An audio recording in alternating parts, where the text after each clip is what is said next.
It's not going to take long, this is it, because I really can't be bothered. To be honest, I don't even like it. We're rolling. Good afternoon. Hi everybody. I hope you're all having a fantastic day at Lee's wedding to Sarah. I hope you're having a fantastic day on this great day. This joining together of two fantastic people. When I was first asked to do this by Ben and what's the ugly bald one called? Jason. Jason Grimmer. It took me back. I was thinking it took me back to my childhood, because I spent a lot of my childhood with Lee. We went to school together, and then we went on from there to Ridley Hall, the boarding wing where we stayed during the week, where we spent many a rare time. But I'll get to that in a minute. But you know, really thinking about it, it's quite strange that Lee and me should have become such good friends, because here's me, born and raised in Northumberland, a country lad, and there's Lee, an illegal immigrant from Kenya. But we got on famously, and I remember the first time I saw Lee, I got driven up to Kielder. I think I was going to Hawkhurst, and I remember first time I put eyes on him, there he was, swinging majestically through the trees, and I thought, this is great.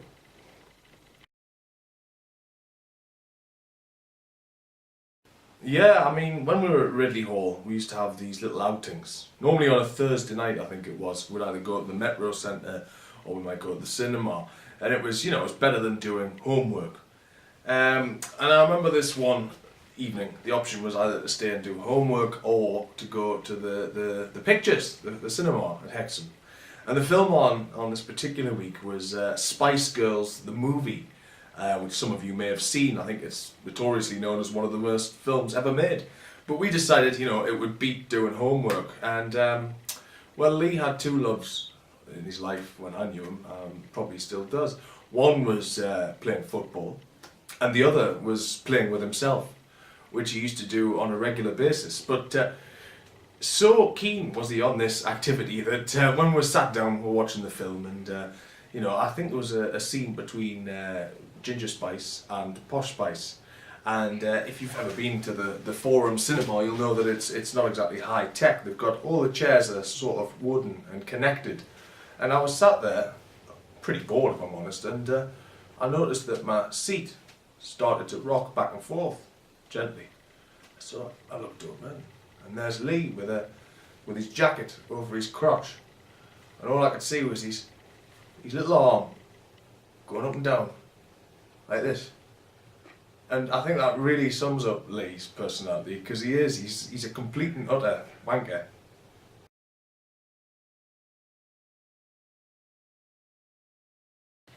Oh yes, Emma Jones. Lee, is it my go yet?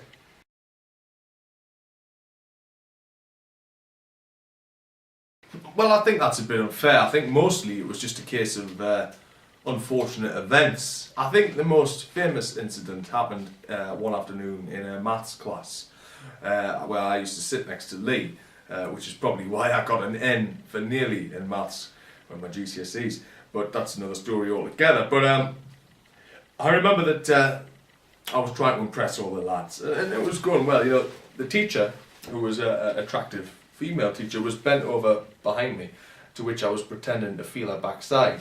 It was getting a lot of giggles, but Lee thought he'd go one step further and decided it would be a good idea to push my elbow. Well, to say that my hand touched her backside would be one thing, but it would probably be more accurate to say that my fingers entered her. It was pretty grim, and she let out a little, "Oh!" and, but this almost elation soon turned to horror and rage, and when she turned around and she looked at me, she had tears in her eyes, the veins in her neck were popping out, and she could barely get the words out. "Get out!" So I did. I went and I stood outside the classroom, and who should come down the corridor at that moment but Mr. Thompson, the headmaster at Haydenbridge High School. And he obviously asked me why I was stood outside, and I had to explain that I had accidentally pressed up against the teacher's backside. Luckily, it was the last day. It was the last class of the day. So me and Lee got to go home and work out a story between the two of us that we could tell Mr. Thompson the following day of how this incident had happened. To which Lee and myself came up with this story, which I think it really shows off Lee's imagination. Basically, it went like this. Lee had put his hand down with some force onto his ruler, which had sent his rubber propelled it up into the air, off the extractor fan, off somebody's head, and onto my knuckle, causing a spasm which caused my elbow to touch the teacher's backside.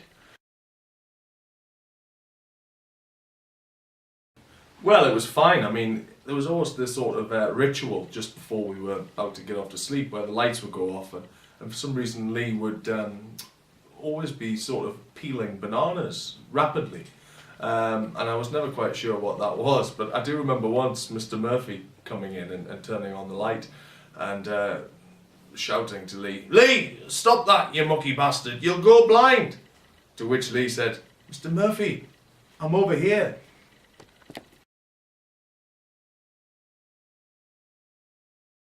Yeah, I mean, it's a real shame because we were such good friends, and then, you know, with me living in London and him being still based up north, it's a shame we don't get to see each other that much. And but sometimes, you know, I do hear stories, and I get to hear what antics he's been up to recently. I mean, some of the things that come down here, I just think to myself, surely not. Yeah, I just really hope it's a fantastic day today, and I really hope it all goes off without any incidents. I mean, no hooligans biting bars and smashing baubles, for example. But I'm sure that won't happen again. And you know, I'd just like to raise a toast to Lee and Julie.